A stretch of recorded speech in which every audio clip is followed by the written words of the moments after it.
Italy వాళ్ళ life style ఏంటి, ఎందుకు వాళ్ళ లైఫ్ స్టైల్ అంత బాగుంది, ఎందుకు అంత అద్భుతంగా ఉంది అనేది చూద్దాం. ఈవినింగ్ వాక్ అండి. వీళ్ళు ఖచ్చితంగా ఈవినింగ్ వాక్ చేస్తారంట. ఈవినింగ్ వాక్ అంటే ఏం కాదు, సరదాగా సాయంత్రం భోంచేసిన తర్వాత అలా బయటికి వెళ్ళి వస్తారండి. బయటికి వెళ్ళడం అంటే ఏ ఫోనో పట్టుకొని దాన్ని చూసుకుంటూ పోయి మళ్ళీ చూసుకుంటూ వచ్చేసి ఇంట్లో కూర్చోవడం కాదు. ఫోన్ తీసుకెళ్లరు, ఇంట్లో పడేస్తారు.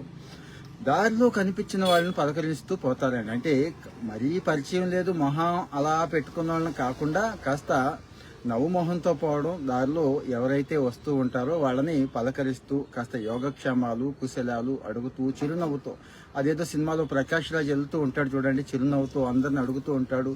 వీడికి ఏమైనా పిచ్చా అని కొంతమంది అనుకుంటారు, కానీ అది ప్రయత్నించి చూడండి. Sweetness of doing nothing, sweetness of doing nothing. మీరు విన్నది నిజమే, ఏం చెయ్యొద్దు, ఖాళీగా ఉండాలి. అంటే ఫోన్ పట్టుకోవద్దు, టీవీ వంకొద్దు, పక్కనోడితో మాట్లాడొద్దు, పక్కోడితో కూడా ఆలోచించొద్దు.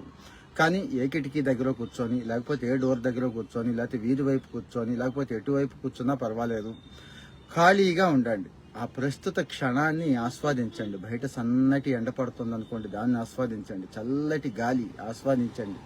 చెట్టు కొమ్మలు ఊగుతూ ఉంటాయి, ఆస్వాదించండి. కాస్త పిల్లలు అటు ఇటు పరిగెడుతూ ఉంటారు, ఆడుకుంటూ ఉంటారు, ఏదో మాట్లాడుకుంటూ ఉంటారు, దాన్ని ఆస్వాదించండి. లేదు, ఇంట్లో వాళ్ళే ఏదో మాట్లాడుకుంటూ ఉంటారు, ఏదో పని చేస్తూ ఉంటారు, దాన్ని ఆస్వాదించండి. అంటే మీరు ఖాళీగా ఉండండి అని చెప్పడం.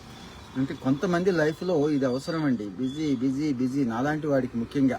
ఇంకా లేచిన దగ్గర నుంచి పరుగు పరుగు పరుగు అయిపోతుంది, అది ఒకటి. తర్వాత వచ్చి ఇల్ రపాసినో అంటున్నారండి. ఇల్ రిపాసినో అంటే ఏం లేదు, మనం పవర్ న్యాప్ అంటాం కదా, మధ్యాహ్నం వేళ కాస్త కొనుకు తీయడం. అంటే పూర్తిగా పడుకోవడం కాదు, పూర్తిగా అలసిపోయి ఉన్న ఫీలింగ్ ఉంటుంది కదా, అది కాదు. అంటే కాస్త మగత నిద్ర పట్టేస్తుంది, మోగన్ను నిద్ర అంటారు చూడండి, ఆ మగత నిద్ర తీసేయడం. ఏది 10 నిమిషాలు, పావు గంట, గట్టిగా అయితే ఒక అరగంట అండి. ఎందుకు, ఆల్మోస్ట్ ఆల్ డే సగం గడిచేసరికి మన ఎనర్జీ అంతా అయిపోతుంది. మళ్ళీ మిగిలిన డే సగం మంచి ఎనర్జీతో పనిచేయాలంటే ఒకసారి ట్రై చేసి చూడండి. అలాగని 2-3 గంటలు పడుకున్నారంటే మొత్తం డే అంతా వేస్ట్ అయిపోతుంది. సినాయిన్ ఫ్యామిలీకి అంటే ఇటలీ భాషలో కుటుంబంతో కలిసి భోంచేయడం అండి. సాయంత్రం పూట అంటే మధ్యాహ్నం ఏ ఆఫీసుల్లోనో ఎక్కడో ఉంటాం, అటు ఇటు పోతాం. ఉదయం పూటేమో హడావిడి, పిల్లలేమో స్కూల్కి వెళ్తూ ఉంటారు, ఆవిడేదో వంట చేసుకుంటూ ఉంటుంది, మనం కూడా ఉరుకులు పరుగులు వాకింగ్కి వెళ్ళి వస్తాం, అది ఇది ఉంటాయి కదా. సాయంత్రం కాస్త టైం దొరుకుద్ది, అందరూ ఒక చోట కూర్చొని ఫోన్లు గేమ్లు ట్యాబులు టీవీలు పక్కన పెట్టేసి కట్టేసి హాయిగా 4 మాటలు చెప్పుకుంటూ, మాటలు అంటే మళ్ళీ అందులో పప్పులో ఉప్పు తక్కువైందనో, లేకపోతే ఇంకో కూరలో మసాలా ఎక్కువైందనో, ఇలాంటివి కాకుండా మిగిలిన ఆ రోజు ఎవరి ఎక్స్పీరియన్సెస్ వాళ్ళు, పిల్లలైతే వాళ్ళు, ఆవిడైతే ఆవిడ గారి ఎక్స్పీరియన్స్లు.